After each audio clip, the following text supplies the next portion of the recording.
The Holy Gospel according to St. Luke, the 17th chapter.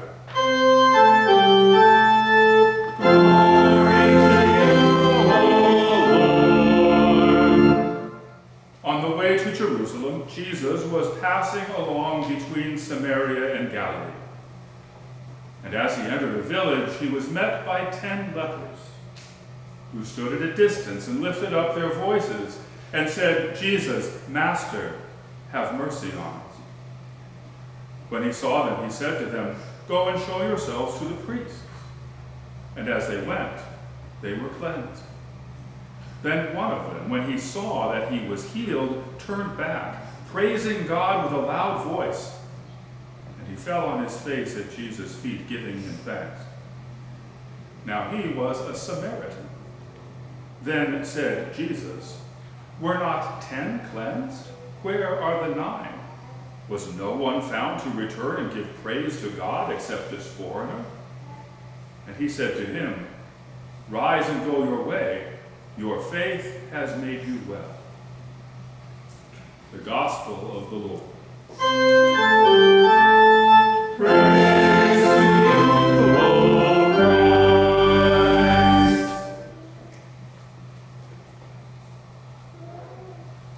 Grace, peace, and much joy to you, people of God.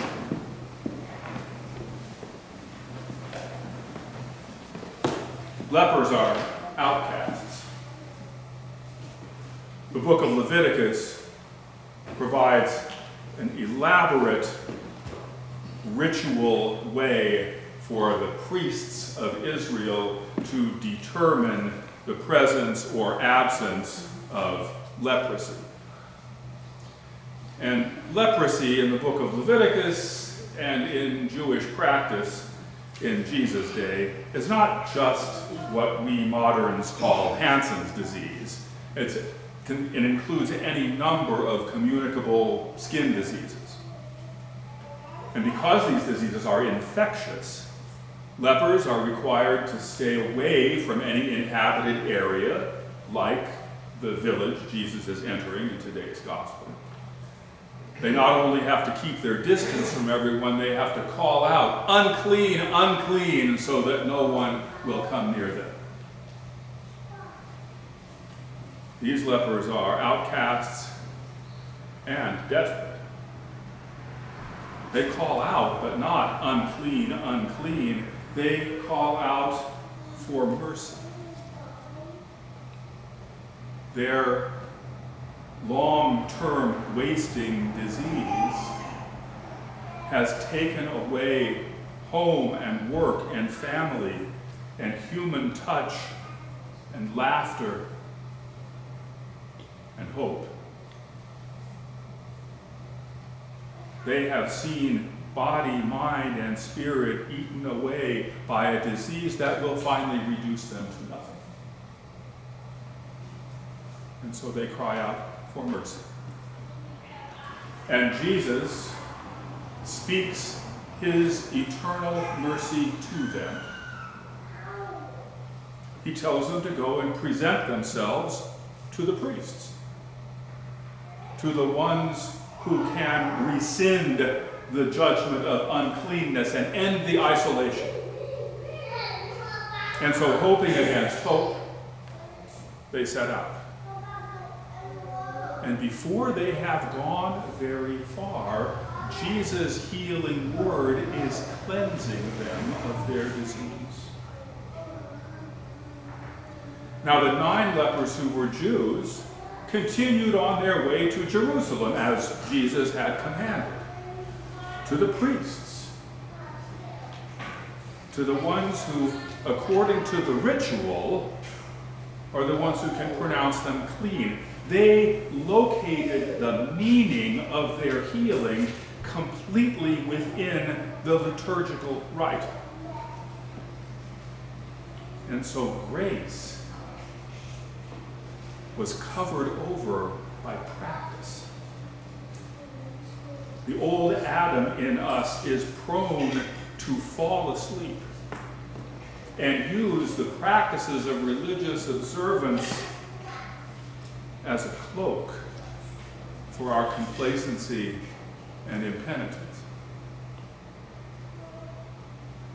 But it was different for the one leper who was a Samaritan, unfamiliar with the rites and the rituals and the need to go to Jerusalem to the priests, and becoming aware, as they all had, of his physical healing, he turns around.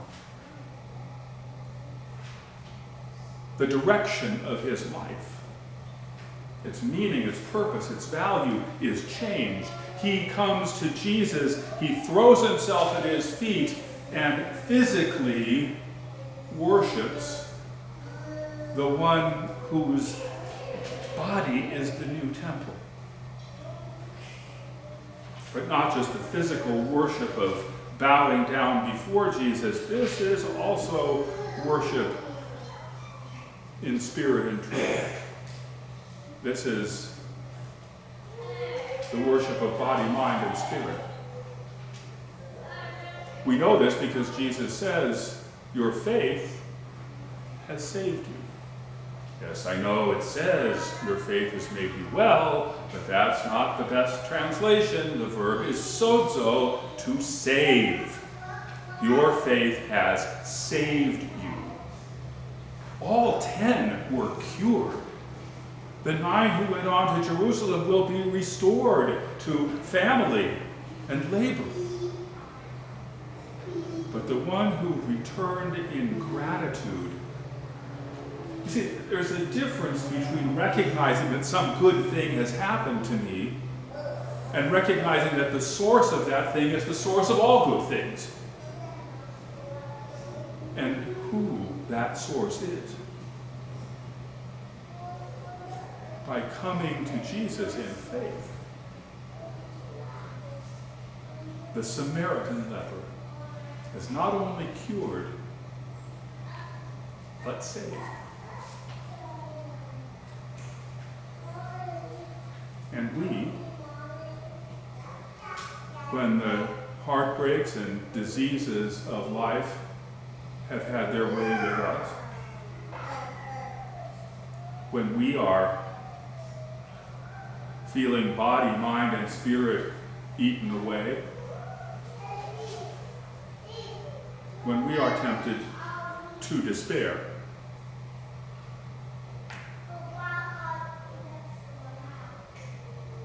Jesus is there, speaking his healing word.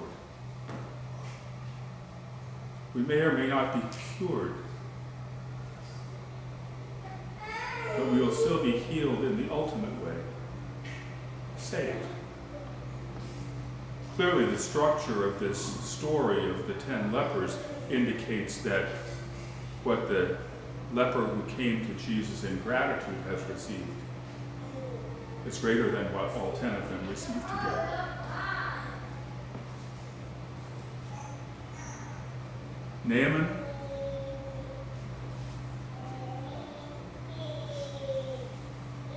Elisha was the instrument of Naaman's healing, but Naaman recognizes that the source of the healing was God. All 10 of the lepers received physical healing, but the 10th leper recognizes that Jesus is the source of this healing, and he is saved. St. Paul's gospel is that when we are crucified and raised with Christ, wash and be clean in holy baptism, liturgically enacted and daily lived out, then we are saved. If we remain grateful to the one who is the source of all mercy and good, we cannot then deny him.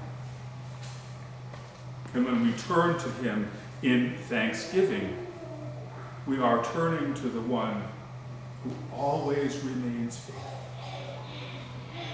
And how do we best turn to him in thanksgiving? The body of Christ is the new temple, the place where the healing word is spoken, the place where body, mind, and spirit are healed when we come in thanksgiving. We call that Eucharist, thanksgiving. In the name of the Father, and of the Son, and of the Holy Spirit.